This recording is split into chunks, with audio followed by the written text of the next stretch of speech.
අපි මුලින්ම කතා කරමු ධනරාජ ගැන. මෙයා TikTok online ඇවිල්ලා අසහනකාරී විදියට පූසෙක්ට වද දෙනවා. ගොඩක් මිනිස්සු මේකට විරුද්ධව නැගී සිටිනවා. ඒත් කිසිම දෙයක් කරන්න හම්බෙන්නේ. ඒ වගේම මීගමුවේ චාලි ලස්සන බල්ලෙක්. කිසිම කාටවත් කිසිම වරදක් නොකරපු මේ බල්ලව කූඩුවකට දාලා බෝම් තෙල් දාලා ගිනි තියන්න හදනවා. ඊට පස්සේ දවස් ගානක් පස්සේ ඒ බල්ලා ලෙඩම වෙලා මැරිලා යනවා.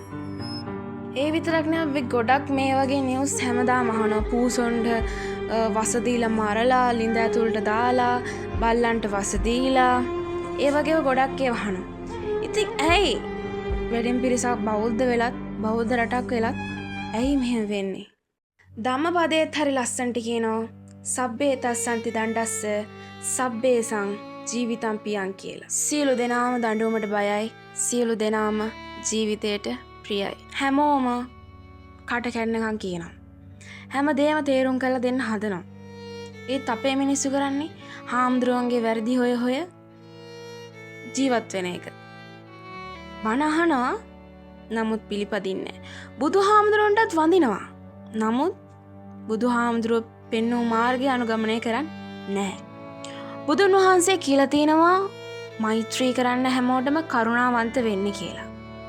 පන්සලකට හරි මිනිස්සෙක් මොකක් හරි කරොත් අපේ මිනිස්සු ඒ මිනිස්සයා මරන්න දෙපාරක් හිතන්නේ නැහැ. ඇයි ඒ?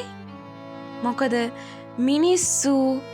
මිනිස්සුන්ගේ ඔළුව ඇතුලේ තියෙන්නේ බුදුහාමුදුරුවෝ උගන්වපු දේ නෙමෙයි. මිනිස්සුන්ගේ ඔළුව ඇතුලේ තියෙන්නේ බුදුදහමට භක්තියෙන් සිටිය යුතුයයි කියන එක පමණයි. ගොඩක් මිනිස්සු සත්තුන්ට ආදරේ කරුණාවයි. පෙලක් මිනිස්සු ඉන්නවා සත්තුන්ව පේන්න බෑ. සත්තුන්ව අයින් කරනවා, ගහනවා, වද දෙනවා, කන්න දෙන්නෙත් නෑ. ඒ වගේ මිනිස්සුත් ඉන්නවා අපේ රටේ.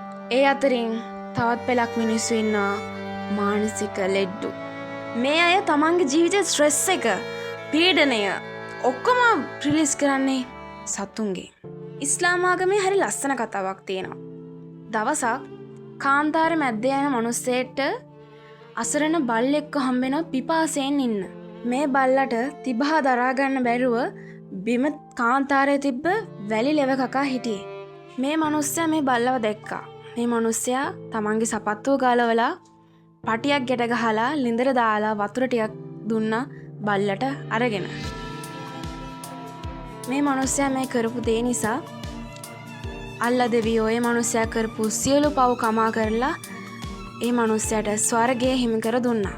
ඒ වගේම මොහමඩ් නබිතුමත් එයාගේ මුයිස්සා කියන පූසාට තියෙන ආදරය නිසා එයාගේ ඇඳුමත් කපාගෙන ගිය කතාවක් තියෙනවා. ඉතින් සත්තු කියන්නේ අපි වගේම ලස්සනට ජීවත් වෙන්න කැමති ජීවීන් කොට්ටාශයක්. ඉතින් බෞද්ධයන් වෙන අපටත් විනාගම්වල ඕනම කෙනෙක්ට ඇයි සත්තුන්ට හොඳට සලකන්න බැරි? ඇයි සත්තුන්ට කරුණාව දක්වන්න බැරි? බැරි නෑ, පුළුවන්. ඉතින් ලංකාවට සත්තු පනත ගේනවා. ඊට පස්සෙවත් මිනිස්සු මේව කරන එක අඩු කරයි.